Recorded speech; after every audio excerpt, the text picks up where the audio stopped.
अस्सलाम वालेकुम वीवर्स, मैं हूं आपका होस्ट अली वेस्ट और आप देख रहे हैं न्यूट्री केयर सोसाइटी का ऑफिशियल यूट्यूब चैनल। अगर आपने अभी तक सब्सक्राइब बटन पर क्लिक नहीं किया तो अभी फ़ौरी जाकर सब्सक्राइब बटन पर क्लिक करें और साथ बेल नोटिफिकेशन आइकन पर क्लिक करें ताकि हमारी नई से नई वीडियो आप तक जल्द से जल्द पहुंचती रहे।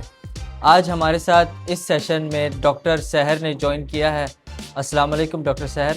जी वालेकुम सलाम। ईद करीब आती जा रही है दिन ब दिन और हमारे पास कुछ सवालात थे आपसे पूछने के लिए जी जी बिल्कुल कि हाँ, एक आम इंसान जो मरीज़ है और नई भी मरीज़ वो कितना गोश्त खा सकता है एक टाइम पर, क्योंकि ईद के पहले दिन सुबह नाश्ता, दोपहर का खाना और रात का खाना हाँ टोटली गोश्त होता है। हाँ तो हमें पता लगाना है कि सेफ मार्जिन क्या है गोश्त कंज्यूम करने का। बिल्कुल बिल्कुल इंशाल्लाह। अच्छा, एक आम इंसान जो है वो एक दिन में 150 से 200 ग्राम तक जो है वो खा सकता है। अगर आसान अल्फाज में बात करूं तो ये कम से कम भी 5 से 7 बोटियां बनती हैं। अगर इससे ज़्यादा लिया जाए एक ही टाइम में तो फिर खुदा न खास्ता यूरिक एसिड बढ़ जाने का या ब्लड प्रेशर बढ़ जाने का ख़तरा बढ़ सकता है। इसलिए कोशिश की जाए कि नॉर्मल बैलेंस्ड डाइट में ही लिया जाए गोश्त को भी। अच्छा, ब्लड प्रेशर का मरीज़ या कोई भी हार्ट पेशेंट अगर गोश्त खाना चाहे तो उसके लिए भी यही सेफ मार्जिन है? जी देखें, अगर जो है ब्लड प्रेशर का मरीज़ हो और यूरिक एसिड का मरीज़ हो तो वो कलेजी कोशिश करें ना खाए, क्योंकि कलेजी में प्यूरिन का जो केमिकल कंपाउंड वो बहुत ज़्यादा होता है। तो कोशिश की जाए कि वो भुना हुआ या बॉयल किया हुआ, बहुत ज़्यादा डीप फ्राई किया हुआ तो बिल्कुल भी ना ले, क्योंकि ये टोटली फैट होता है, सैचुरेटेड फैट होता है। इससे अवॉइड करना चाहिए। जो गोश्त में अक्सर घरानों में फ़ैट ज़्यादा इंक्रीज़ करते हैं खानों में, और क्या इससे तासुर होता है लाल गोश्त के साथ या नहीं? अच्छा देखिए, कोई भी चीज़ ज़्यादा अमाउंट में हो तो वो यकीनन टॉक्सिसिटी की तरफ लेके जाती है। तो कोशिश करें जब भी आप गोश्त का इस्तेमाल करें, स्पेशली बड़ी ईद पे, तो आप लाजमी साथ सलाद का इस्तेमाल करें।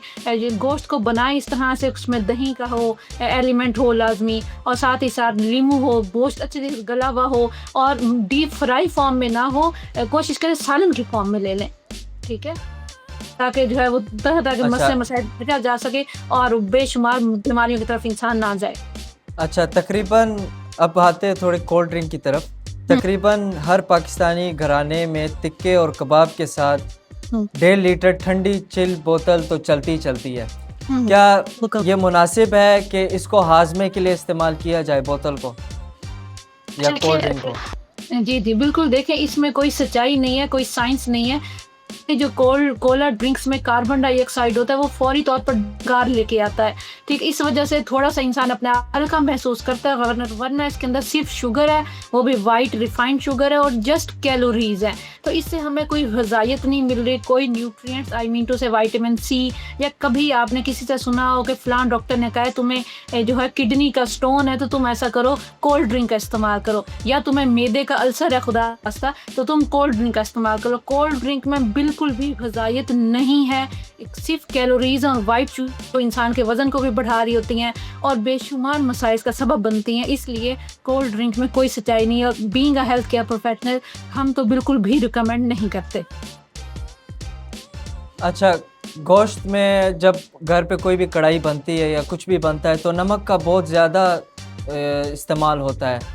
एज अ हार्ट पेशेंट और ब्लड प्रेशर पेशेंट क्या ज़्यादा नमक खाना मुनासिब है या इसको किस तरह वो ब्रेक डाउन कर सकता है? बिल्कुल बिल्कुल। देखें, जो हमारे पास ये वाइट सोडियम वाइट साल्ट होता है तो बेसिकली ये खाने को जायका फराहम करता है, खाने की शेल्फ लाइफ को बढ़ाता है। इसलिए आपने देखा होगा कि बहुत सारे जो पैकेज फूड होते हैं डब्बे में बंद, उसमें शुगर की अमाउंट भी और साल्ट की अमाउंट भी ज़्यादा होती है, क्योंकि ये दोनों ऐसे आइटम हैं जो कि बेसिकली हमारे प्रोडक्ट की शेल्फ लाइफ को बढ़ाते हैं। सेम ऐसे अगर हम खानों में इस्तेमाल ज़्यादा करेंगे या सलाद में, या उसके अलावा सलाद के अलावा किसी भी सालन में, तो यकीनन जो है हार्ट पेशेंट वालों के लिए, हाई ब्लड प्रेशर वालों पेशेंट के लिए बहुत ज़्यादा मसला बनेगा, फ्लूइड रिटेंशन होगी और भी बेतहाशा मसाइल होंगे। इसलिए कोशिश की जाती है, हम कहते हैं कि आप हिमालयन पिंक साल्ट का इस्तेमाल कर लें। अगर आप हाई ब्लड प्रेशर का शिकार हैं, खुदा न खास्ता या हार्ट पेशेंट है, पुराने या नई डिजीज़ डायग्नोस हुई है, लेकिन वाइट जो सोडियम है, जो वाइट साल्ट है, उससे आपने अवॉइड करना है जब तक आपकी सिचुएशन नॉर्मलाइज नहीं हो जाती। अच्छा, thank you very much for clearing this out. अब अगला सवाल हमारे पास आया है कि फौरी खाने के बाद चाय का हम आगाज़ करते हैं, टी टाइम होता है, टी पार्टी होती है, तो क्या इसके भी कुछ नुकसानात होंगे? अच्छा, देखें बेसिकली अगर हम गोश्त खा रहे हैं या कोई भी खाना खा रहे हैं, को किसी भी तरह का ऑर्गेनिक फूड की मैं बात कर रही हूँ, तो वो फूड में बेसिकली जो आयरन होता है, जो चाय की पत्ती में कैफीन एक केमिकल कंपाउंड है, कैफीन बिल्कुल भी आयरन की अब्जॉर्प्शन नहीं होने देता। तो इसलिए साइंस हमें कहती है, रिसर्च हमें कहती है कि कम से कम भी आप 3 घंटे के वक्फे के बाद लें अगर आपने चाय या कॉफ़ी का इस्तेमाल करना है तो। लेकिन हमारे लोग जो हैं वो ऐसा बिल्कुल नहीं करते, चाय और कॉफ़ी का इस्तेमाल या बिल्कुल साथ कर रहे होते हैं या बिल्कुल खाली पेट कर रहे होते हैं। तो ये एक बहुत ही ज़्यादा गलत हैबिट है। अच्छा डॉक्टर साहिबा, thank you very much for the clarification. हमारे पास अगला जो सवाल आया है वो है पाए, मगज़ और गुर्दे, क्या इनको खाने से कोलेस्ट्रॉल और यूरिक एसिड बढ़ता है? हाँ बिल्कुल बिल्कुल, अगर इनका इस्तेमाल किया जाएगा ज़्यादा मिकदार में और एक ही टाइम में तो ये बहुत ज़्यादा बोझ भी लेके आएंगे। एक बात याद रखें, जो बड़ा गोश्त है वो डाइजेस्ट होने में ज़्यादा टाइम लेता है। जहाँ हमारा आम खाना कम से कम 6 घंटे लगाता है, 4 घंटे लगाता है, वहाँ पे जो ये बड़ा गोश्त है, स्पेशली जो प्रोटीन रिच है, जो फैट रिच है, जिसमें सैचुरेटेड फैट एनिमल बेस्ड है, ये कम से कम 6 से 12 घंटे लगा सकता है। तो दिल पे बहुत ज़्यादा बोझ रहना या मैदे पे या बहुत ज़्यादा अच्छी तरीके से हज़म ना होना, तो ये एक बहुत बड़ा मसला है कि उन लोगों ने कोशिश करनी है कि जितनी मिकदार बताइए उसी में रहते हुए इस्तेमाल करें। उससे ज़्यादा करेंगे तो जाहिर सी बात है ज़्यादा लेवल हाई रहने के चांसेस बढ़ जाएंगे। अच्छा, क्योंकि अक्सर घरों में 3 टाइम गोश्त ही बनता है ईद के दौरान, और इसके अलावा और कुछ बन भी नहीं सकता, क्योंकि ऑब्वियसली आपने कुर्बानी की है तो आप चाहते हैं गोश्त खाना।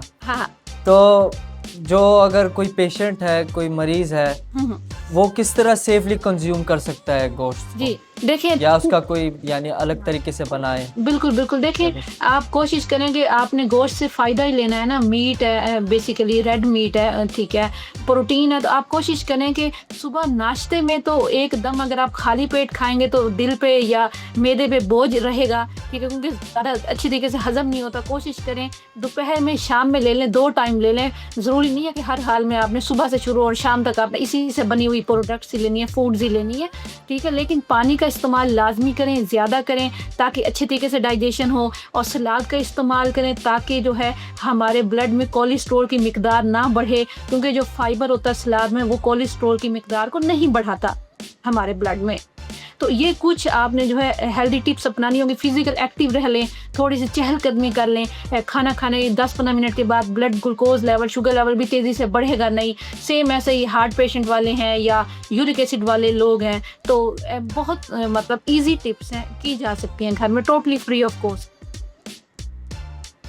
अच्छा डॉक्टर साहिबा, ये बताएं कि फ्रीज़र में जब हम गोश्त जो बच जाता है हम उसको फ्रीज़ कर लेते हैं, क्या इसके कोई नुकसानात हैं?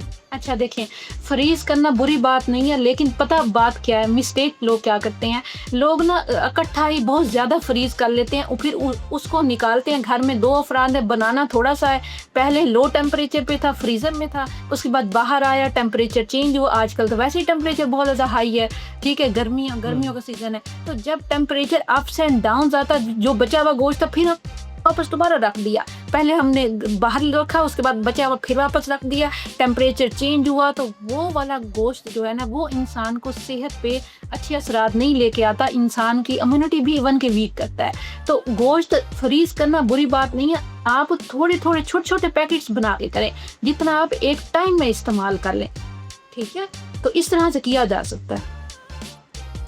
अच्छा, यानी कि छोटे छोटे पैकेट अलग-अलग से सेव कर लें। हाँ जी, कि आपने हफ्ते में 1 दिन बनाना है तो वो आपने सारा एक पैकेट निकालना, वो सारा इस्तेमाल करना है।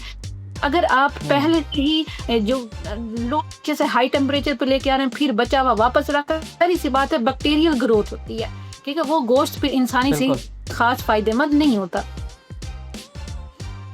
अच्छा, अब जब ईद गुजर जाती है तो डिटॉक्स के लिए हमें क्या करना चाहिए? देखिए डिटॉक्स ड्रिंक्स बहुत सारी हैं, हमारी बॉडी का अपना सेल्फ डिफेंस सिस्टम, लिवर है, किडनीज है, नेचुरल डिटॉक्सिफिकेशन का प्रोसेस करवा रहे होते हैं। लेकिन जो लोग स्पेशली लिवर की किसी प्रॉब्लम का शिकार, इन्फ्लेमेशन है, लिवर साइरोसिस, खुदा न खास्ता लिवर कैंसर है या किडनी पेशेंट है, तो उनके लिए डिटॉक्सिफिकेशन के लिए बाहर से प्रोसेस करना पड़ता है। मशरूम का इस्तेमाल करें, रेड मशरूम का पानी में मिला के, बहुत ही ज़्यादा वो अमल है, स्कैनिंग करेगा, सेल डिटॉक्सिफिकेशन करेगा, रीजनरेशन करेगा। आप फिजिकल एक्टिव रहें, आप अपनी स्लीप क्वालिटी को बेहतर करें, इन शॉर्ट आप अपने लाइफस्टाइल पे काम करें, आपकी बॉडी नेचुरल तौर पर डिटॉक्सिफिकेशन का प्रोसेस स्टार्ट कर देगी। अच्छा, अक्सर घरों में ना औरतें कहवा का बहुत रिवाज है कि कहवा पीने से हाजमा भी ठीक होता है और वेट भी कम होता है। क्या ये इसमें कुछ सच्चाई है? अच्छा देखिए, ये एक हर्बल रेमेडी है, ये कोई प्रॉपर ट्रीटमेंट और सोल्यूशन नहीं है। मैं कहूँ कि मैं मोटापे का शिकार हूँ और कोई डाइटिशियन मुझे कह रही है कि आप रोज़ अदरक का कहवा पिया करें, तो जस्ट आप सोचने वाली बात है, जस्ट अदरक वाला कहवा पीने से क्या मेरा सारा वजन कम हो जाएगा? नहीं, सवाल ही नहीं पैदा होता, ठीक है। ये जस्ट हर्बल ड्रिंक्स है, हर्बल टीज़ हैं, पुदीने की टी है, ठीक है, चाय है, कहवा है, या उसके अलावा अदरक का कहवा है, हल्दी वाला दूध है, फैट फ्री मिल्क है, ये सारी रेमेडीज़ है। इसको आप अपने लाइफस्टाइल में ऐड कर सकते हैं, लेकिन आप ये नहीं कह सकते कि ये ट्रीटमेंट है, ये सोल्यूशन है। ये सोल्यूशन नहीं है किसी भी चीज़ का, इवन के वेट लॉस की जैसे आप बात कर रहे हैं। यानी ये बतौर ट्रीटमेंट नहीं इस्तेमाल करने का बतौर ट्रीटमेंट नहीं है, ये जस्ट एक रेमेडी है, जस्ट एक लाइफस्टाइल मैनेजमेंट है, न्यूट्रिशनल इंटरवेंशन आप इसको बोल लें। Alright, thank you so much for your time doctor सैर।